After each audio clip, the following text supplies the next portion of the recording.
যদি তুমি জীবনে বরকত পেতে চাও, সম্মান পেতে চাও, হৃদয়ের প্রশান্তি পেতে চাও, জেনা ব্যভিচার যেটা প্রেম দিয়ে শুরু হয়, জেনা ব্যভিচার যেটা প্রেম দিয়ে শুরু হয়, নজরকে হেফাজত না করার কারণে, চক্ষুকে নিম্নগামী না করার কারণে, চোখ দিয়ে যেটা শুরু হয় এটা তোমার শান্তি নষ্ট করবে, এটা তোমার রিজিক নষ্ট করবে, এটা তোমার এই শিথিলতা, হৃদয়ের সুকুন, প্রশান্তি, নীরবতা, এটাকে বলে কি স্থায়িত্বটা নষ্ট করবে, স্থিরতা নষ্ট করবে এটা।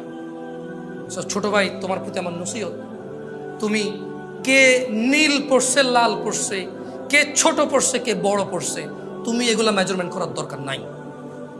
তুমি নিচে নজর রাখো, হাঁটো, তোমার এটা জানারও দরকার নাই আজকে তোমার সামনে দিয়ে কয়টা মেয়ে কি পড়ে গেছে তুমি দেখোই নাই। তুমি নিচে হাঁটো, যথাসম্ভব তুমি যতটুকু নিচে দেখে হাঁটা সম্ভব তুমি তোমার চোখকে হেফাজত করো। লজ্জাস্থান হেফাজত হবে, লজ্জাস্থান হেফাজত হলে তোমার হৃদয়ের প্রশান্তি নষ্ট হবে না ইনশাআল্লাহ। রিজিকের দরজা খুলবেই খুলবে। আল্লাহ তোমার জন্য যে হালাল ব্যবস্থা রেখেছে, শোনা আমি পারবো না। একটা ছেলে 18 বছর বয়সে কিন্তু জেনা করে নাকি করে না? কিন্তু যদি ও জেনায় না যেত, ওর হয়তো আল্লাহ হালাল ব্যবস্থাই করতো, কারণ ওর তো এটা রিজিক। এটা কি ওর? এটা ওর যৌবনটা কি রিজিক। ও যে 17 বছর, 18 বছর, 20 বছর বয়সে জেনা ব্যভিচারে লিপ্ত হয়ে যাচ্ছে, কিন্তু ও যদি আল্লাহকে ভয় পেত আর শারীরিক চাহিদার জন্য আল্লাহর কাছে বলতো, আল্লাহ আমাকে ধৈর্য দাও, আমি রোজা রাখতেছি, আমাকে সাহায্য করো, আমাকে তৌফিক দাও, আমাকে উত্তীর্ণ করো, বিবাহ পর্যন্ত আমাকে তৌফিক দাও, তাহলে আল্লাহ যিনি রহমান, যিনি ওদুদ, প্রেমময়, তুমি আল্লাহর ভয়ে জেনা বাদ দিলা, আল্লাহর কাছেই চাইলা, ধৈর্য আল্লাহর জন্যই ধরলা, আশা আল্লাহর কাছেই করো, তিনি কি তোমাকে ফেরাবে? তিনি হচ্ছেন উনি যিনি 99 জনকে হত্যা করার পর শুধু উনার কাছে শাস্তির ভয়ে আছে কিনা আমার মুক্তির উপায়, আমার কি ক্ষমা হবে, ক্ষমা কার থেকে? তাহলে ওই যে বনি ইসরায়েলের ঘটনা, ও 99টা মানুষকে মারার পর কার কাছে ক্ষমার জন্য? ক্ষমা হবে কিনা ব্যাকুল হয়ে গেছে। কার কাছের জন্য? আল্লাহ থেকে। ওকে যাদেরকে মেরে ফেলছে তাদের কাছের জন্য। ও তো টেনশন করতেছে যে আমাকে কি মাফ করবে কেউ, আল্লাহ কি আসে যে আমাকে মাফ করবে, বা আমার কি ক্ষমা হবে? 99টা মারার পরও কি ক্ষমা পাবো আমি? আল্লাহ কি ওর জন্য জমিনকে কাছে করে দেয় নাই? এই মাটি তুমি এক চুল নাড়তে পারবা? এই জমিন তুমি এক চুল নাড়তে পারবা? ভাই আমার, তুমি কি বনি ইসরায়েলের ওই 99 জন হত্যাকারীর চাইতে নিজেকে খারাপ মনে করো? কেন তুমি আল্লাহকে এত এত আল্লাহর বিষয় তোমার এত ধারণা খারাপ কেন? তুমি বলছো লা তাকনাতু মির রাহমাতিল্লাহ, আল্লাহর দয়া থেকে নিরাশ হবা না। আল্লাহর দয়া থেকে নিরাশ হওয়াই গুনাহ। ইন্নাল্লাহা ইয়াগফিরুয যুনুবা জামিআ, আল্লাহ সমস্ত গুনাহ ক্ষমা করবে। ইন্নাহু হুয়াল গফুরুর রহিম, কারণ তিনি হচ্ছে ক্ষমাকারী, দয়ালু। তুমি কি ওই যে পতিতালয়ের মহিলা, তার চাইতেও খারাপ যে কুকুরকে পানি পান করিয়ে জান্নাতের বিষয় জেনে গেছে? আমাদেরকে আল্লাহ নবী সাল্লাল্লাহু আলাইহি ওয়াসাল্লাম জানাইছে যার বিষয় যে সে জান্নাতে প্রবেশ করবে। সে কি ছিল? পতিতা। কি ছিল? কি ছিল? তুমি কি তার চাইতে খারাপ মনে করো নিজেরে? যে আল্লাহ পতিতা কুকুরকে পানি খাওয়াইলে সন্তুষ্ট হয়ে জান্নাত দেয়, যে আল্লাহ 99 জন লোককে হত্যা করার পর যে বলছে ক্ষমা নেই, তাকে হত্যা করছে, এরপরেও মনের ভিতরে কেমন জ্বালা যন্ত্রণা যে আমি কোথায় গেলে মাপ পাবো, কেমনে আমি মাপ পাবো, এই যে মনের ওর এই যে দ্বিধা দ্বন্দ্ব যে আছে, তো একজন বিচার করে ফেলবে, মাপ না পেলে কি হবে, কে করবে মাপ? আল্লাহ তার জন্য যেই জমিন তুমি এক চুল নাড়তে পারো না, আরে নাড়বা কেমনে? ওই প্লেটে টুলে উড়ে গেছে, দেখছো? বলতেছে যে ঢাকা শহর খালি করো, 24 লাখ মানুষ মারা যাবে, এত মানুষ মারা যাবে, তো ওই মাটি কি আল্লাহ কাছে করে দিছে? সুবহানাল্লাহ। বুঝছো তো যুবক ভাই আমার, আল্লাহ কেমন? হ্যাঁ, আল্লাহর বিষয়টা বুঝতে পারছো তো? ওনার ইচ্ছা। ওমর ইবনে খাত্তাব রাদিয়াল্লাহু আনহু, উনি কি আসলে জন্ম থেকে মুসলমান তোমার মতো? হ্যাঁ, উনি কারে মারতে আসছিল? আল্লাহ সুবহানাহু ওয়া তাআলা ওনাকে ওমর ইবনে খাত্তাব বানাই দিছে রাদিয়াল্লাহু আনহু। তো আমাদের রব তুমি মন থেকে আল্লাহকে বলো, ইয়া আল্লাহ, আমি জানি তুমি আসো, আমি জানি যদি আমি মরি, যদি বিচার করো আমার, তাহলে তুমি করবা, তুমি ছাড়া কেউ করার ক্ষমতা রাখে না। আমি তোমার কাছে আত্মসমর্পণ করলাম, আমাকে মাফ করো। তুমি বিচার করলে আমার কেউ বাঁচাতে পারবে না, আমি কই যাব? এই কথা বলে কি ফিরে আসা যাবে? প্রেমিকা আত্মহত্যা করলে বাংলাদেশের আইনে তোমার কিচ্ছু হবে না। আমি বলে দিচ্ছি, বাংলাদেশে প্রেম নিয়ে কোনো আইন নাই, প্রেম কোনো অধিকারের মধ্যে পড়ে না। আমি আবারও বলে যাই, বাংলাদেশে প্রেম কোনো অধিকারের মধ্যে পড়ে না। যদি প্রেম অধিকারের মধ্যে পড়তো তাহলে পুলিশ কেন যায় যে হোটেলের মধ্যে অভিযান করে লোক ধরে নিয়ে আসে? ওরা তো প্রেম করতে গেছে ওখানে। পুলিশ কেন পার্কে গিয়ে যুগলদেরকে ধরে নিউজে দেখায় দেয়, মা বাপ প্রেডাকে নিয়ে আসে যে নিয়ে যাও তোমার বাচ্চা, পার্কে এসে স্কুল ড্রেস পরে প্রেম করতেছে? তাহলে ওখান থেকে বোঝা যায় প্রেম একটা অপরাধ এই দেশে। রাষ্ট্রীয়ভাবে প্রেমেরটা কি অপরাধ? আচ্ছা, তোমাকে রাষ্ট্রীয়ভাবে বলবে না, রাষ্ট্র বলবে যে তুমি ফ্রি ভাই, যা খুশি তা করো, ইউ হ্যাভ ইউর ফ্রিডম। কিন্তু তুমি পার্কে যায় মহিলাদের বসে থাকো, তোমার ধরে নিয়ে আসবে পুলিশ। তোমার প্রেমিকার সাথে প্রেম ঘনিষ্ঠ করার জন্য হোটেলে যাও, তোমার পুলিশে ধরে নিয়ে যাবে। বুঝে আসছে না? আসে নাই? তো তোমরা যারা ভয় আসো, শেখ আমি ছাড়তে চাচ্ছি, ও বলে যে আত্মহত্যা করবে, কি করবো? আরে ভাই, তোর কি? ওর হায়াত না থাকলে মরে যাবে। তবে হ্যাঁ, তুই ওর ইজ্জত নষ্ট করবি না ভাই আমার, তুমি ওর ইজ্জত নষ্ট করবা না, ওর সম্ভ্রম নষ্ট করবা না, ওর ভিতরে এই সংশয় ঢুকাই দিবা না যে তোর সতীত্ব তো আমি নিয়ে নিছি, এখন চোখে যেই বিয়ে করবে সে বুঝবে তুই আর সতীত্ব না, তুই বিবাহ বহির্ভূত সম্পর্কে জড়িত ছিলি বিবাহের পূর্বে। তুমি তাকে এ ভয় দিয়ে দিও না, তুমি তার সাথে কথা বলিও না, তুমি তার সম্মান নষ্ট করিও না, তুমি তাকে মাসালামা বলার দরকার নাই, তুমি তার কিছু তোর সাথে ব্রেকআপ এটা বলার দরকার, এটা বলো না। আমি তোমাদেরকে বললাম, আমি তো ফতোয়া দেই না, কোনো অপরিচিত মহিলাকে ব্রেকআপ বলাও গুনাহ, কারণ ওর সাথে কথা বলাই তো জায়েজ নাই ভাই অপ্রয়োজনে। তোমার সাথে ভাই আমি আর সম্পর্ক রাখবো না, তোর সম্পর্ক কি বল? সম্পর্ক থাকলে না মানুষ রাখে না, কি সম্পর্ক বল? হ্যাঁ, বোনরা কি আছে, মহিলারা কি আছে? বোন, দুশ্চরিত্র ছেলেকে বিয়ে করবা না। কোনো মেয়ে যে প্রেম করে প্রেমিককে বিয়ে করে, সে দুশ্চরিত্র পুরুষকে বিয়ে করবে। তার এই কমপ্লেন দেওয়া উচিত নয় যে আমার হাজবেন্ড পরকীয়া করে মোবাইলে মেসেজ দেখার পর আমার থাপ্পড় দিছে, বললো যে জায়েজই নেই, তুমি আমার অনুমতি সহ আমার মোবাইল দেখবা। ফটো দেখছেন জামাই, মানে মহিলা দেখছে যে জামাই আরেক বেটির সাথে পরকীয়া করে, এখন জামাই বলতেছে যে তুমি তো অনুমতি ছাড়া আমার মোবাইল দেখছো, সেটাই তোমার গুনাহ। ওরে বাপরে, মুফতি আদম। সো আল্লাহ আমাদেরকে বুঝে তৌফিক দান করুন। আল্লাহ সুবহানাহু ওয়া তাআলা আমাকে এবং তোমাদের সংশোধনের তৌফিক দান করুন। আমার নিজেরও বহু ভুল আছে, ওয়াল্লাহি আমি বেশি একটা বক্তব্য আসিনি এই জন্য, কারণ এটা খুব আল্লাহর আযাব সঙ্গে সঙ্গে চলে আসবে নিজে ঠিক নয় মানুষকে বলা শুরু করবে। কারণ 2 নম্বরে আল্লাহ পছন্দ করে মান গাশশা ফালাইসা মিন আল্লাহর মিসে, যে ধোঁকাবাজ সে আমাদের অন্তর্ভুক্ত নয়।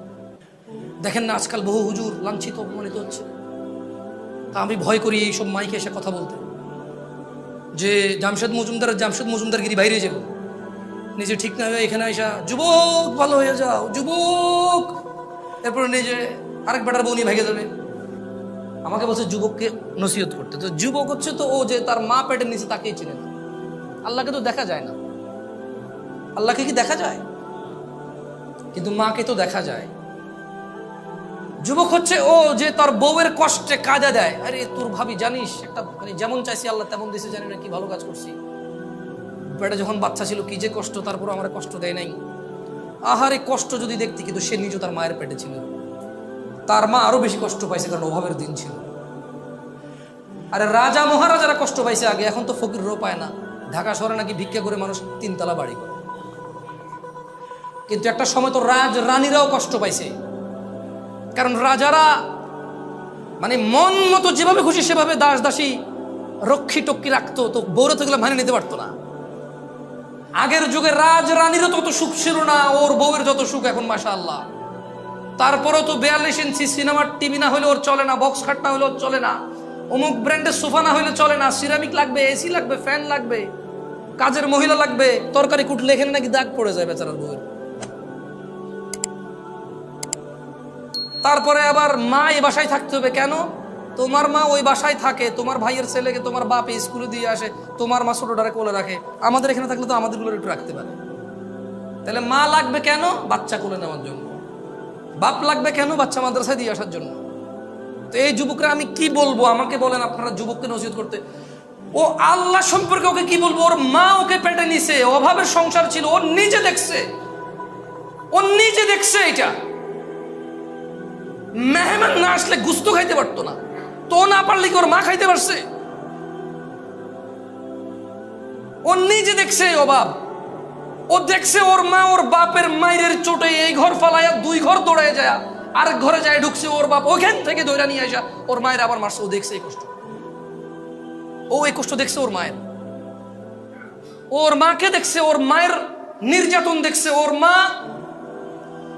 ওর দাদির সাথে সবসময় লাইগা থাকতো কিছু একটা নিয়ে। বাচ্চা কোলে নিলে সমস্যা, কাম কাজ নাই, ফলজ্ঞ হয়েছে, মাইয়জ্ঞ হয়েছে, এটা সারাদিন করে থাকবে, দেখায় আমরা লাজো ফালি নিয়ে দোষগা। আবার এবার এটার রেখে কাম কাজ করলে বলে যে মারিয়ালা আমার বংশ, আগের বংশ আগাইতে দিত না, মেরে ফেল, কান্দতে কান্দতে কান্দতে আমার নাতি মেরে ফেললো রে, কোলে নেয় না রে। ওর মা এই একটা ট্রমার মধ্যে দিন পার করছে ওর নিয়ে।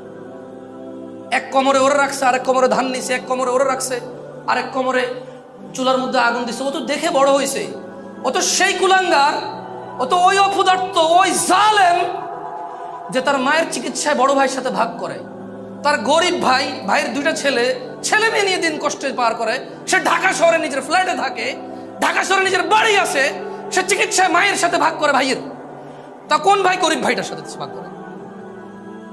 ও হচ্ছে এই কুলাঙ্গার, ও হচ্ছে এই নির্দয়, এই জালেম। ওরে আমি, ও তো বয়স বেশি না তো, ও তো যুবক, এখন ইয়াং, 40 হয় না, বয়স 40 হয় নাই, ওর বয়স 40 হয় না। ওর বাপে ওরে পড়াশোনা করানোর জন্য বাকি 2টা ভাইরে কামলা খাটাইছে। এগুলো এখন কামলা। বাপে জমি বেচে এরে পড়াইলো, জমি বেচে এরে বিদেশ পাঠাইলো, এখন যত কিছু ইনকাম করে সব ওর।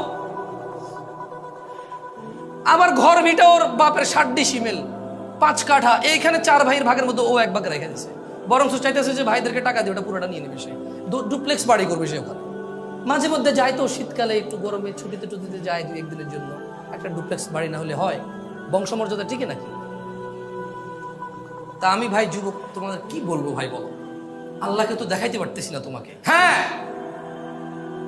তুমি এই আসমান খুঁটিবিহীন ওর দিকে যদি তাকাও তাইলে হয়তো বুঝবা আল্লাহ আছে। তুমি এই আলো যেটা চোখে দেখা যায় না অথচ সবাইকে দেখতে সাহায্য করে, এ পুরো পৃথিবী আলো ছাড়া আলোহীন। কিন্তু এই আলোটাকেই দেখা যায় না, যে এই ফুল দেখাচ্ছে এখন এটা লাল, এটা হলুদ, এটা সাদা। আমার গায়ের পাঞ্জাবির একরকম কালার, তোমার গায়ের কোটি আর একরকম কালার। যে আলো দিয়ে এগুলো দেখা যায়, সে আলোটা অদৃশ্য, দেখা যাচ্ছে না। যে বাতাস অনুভব হয়, কাপড় উড়ে, কোনো কিছু উড়ে, গাছের পাতা নড়ে, সব বোঝা যায়, দেখা যায় না। বাতাসটা শরীরকে শীতল করে, ঠান্ডা করে। পানি যেমন দেখা যায়, ধরা যায়, বাতাস তো ওরকম দেখা যায় না। যদি সে এগুলো নিয়ে বিবেচনা করে, যুবকে আমার যারা এখানে উপস্থিত আছে এখন, তাইলে হয়তো সে আল্লাহর বিষয়টা একটু বিবেচনা আনতে পারে। আল্লাহ বলছেন মানে মন্দ কাজ করলে মানুষ কোথায় পরিণাম কি? তো জাহান্নাম কার জন্য? ইন্নাল মুজরিমিনা ফি আযাবি জাহান্নামা খালিদুন, নিশ্চয় অপরাধী পাপী সে জাহান্নামে চিরস্থায়ী হয়ে থাকবে। তো অপরাধী কে? যে জুয়া খেলে সে অপরাধী। অপরাধী কে? যে যুবক বিবাহ বহির্ভূত সম্পর্কে জড়িত আছে সে অপরাধী। অপরাধীকে যে নেশায় মত্ত আছে সে অপরাধী। অপরাধীকে তার যৌবন অবহেলায়, উদাসীনতায়, দিনদ্রোহিতায়, দিনহীনতায় যে জীবন যাপন করে, গাধা গরু ছাগল কুকুরের মতো, সে হচ্ছে অপরাধী।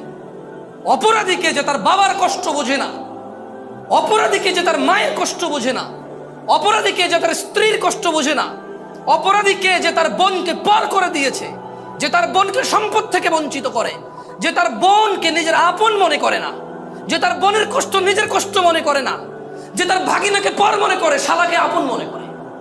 শালাও আপন, ভাগিনাও আপন, দুইজনই আপন, কেউ কারো প্রতিদ্বন্দ্বী নয়।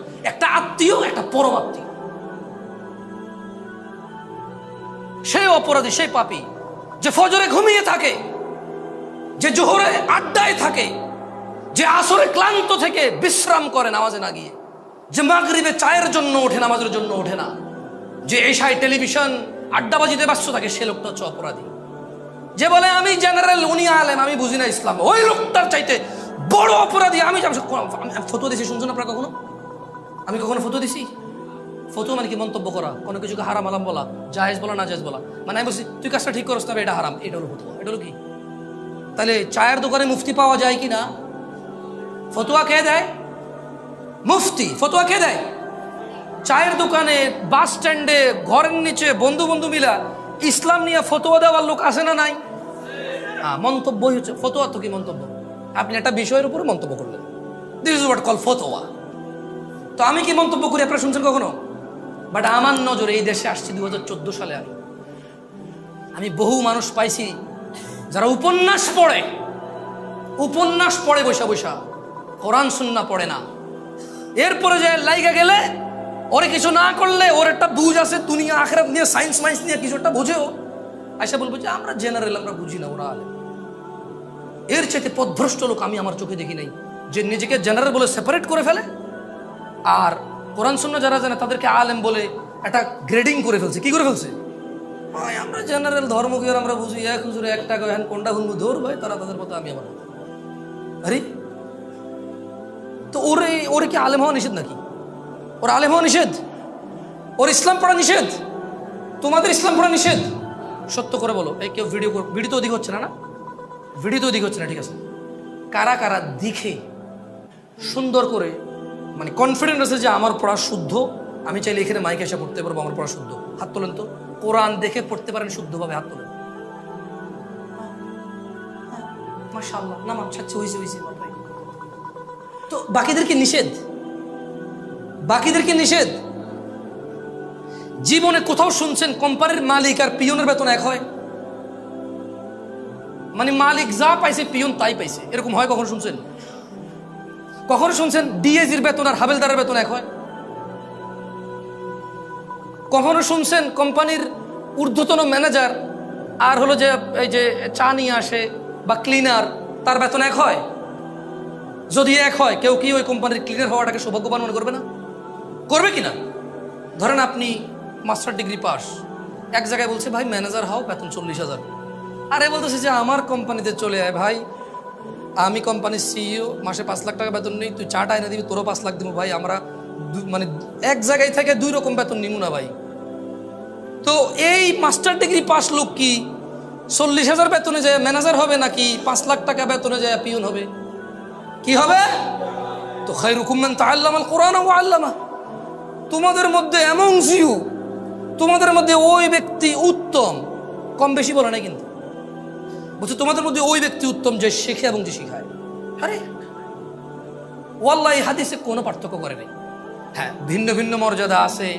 আমি যারা শিখাচ্ছি সে যা পড়ে সেটা সওয়াব আমার আসবে, সেটা সওয়াব কি আমার আসবে, এটা ভিন্ন ভিন্ন আছে। এবারে সে যারে শিখাবে তারটা সে পাবে, এই দুজনেরটাই আমি পাবো, কারণ আমি শিখেছি। এমএলএম বুঝুন তো, এমএলএম শেখ হাসিনা বন্ধ করে দিয়েছিল, যে হাজার হাজার মানুষের টাকা মারি গেছে। হ্যাঁ, এক শ্রেণীর হুজুররাই বাইরে ছিল তখন, বাইরে বলছে যে টাকা দাও, জমি কিনে ডাবল করে দেবো, গাছ লাগাবো, মাছ লাগাবো, ওই করবো সেই করবো। একবারে পাবলিক মহিলারা দুলা ভাইয়ের কথায় জামাইয়ের বিদেশে একটা ডিপিএস সুদ মুদে যা জমা রাখছে সব আইনা না জানাইয়া বোন থেকে ভাই থেকে হাওলাত নিয়ে দিয়েছে, সব গায়ে। হ্যাঁ, এখন জামাই বলতেছে তোর আমি তালাক দিব, তুই কার লগে প্রেম করছিস, পরকিয়া করছিস, ওরা টাকা দিয়ে দিছিস। দুলা ভাই বলতেছে কখন শালি তুমি আমার কখন টাকা দিছো? এরকম তো কোনো কথা নেই। এই তোমরা কি দেখছো আমার টাকা দিছে? কয় না, কারণ দুলা ভাই তো বলছে কাউরে কইস না, ওই কাউরে কয় নাই। তো যারা এমএলএমটাকে ভালো করে বুঝেছে, আফসোস তারাও খায়রুকুম মান তাআল্লামাল কুরআন ওয়া আল্লামাকে বুঝে নাই।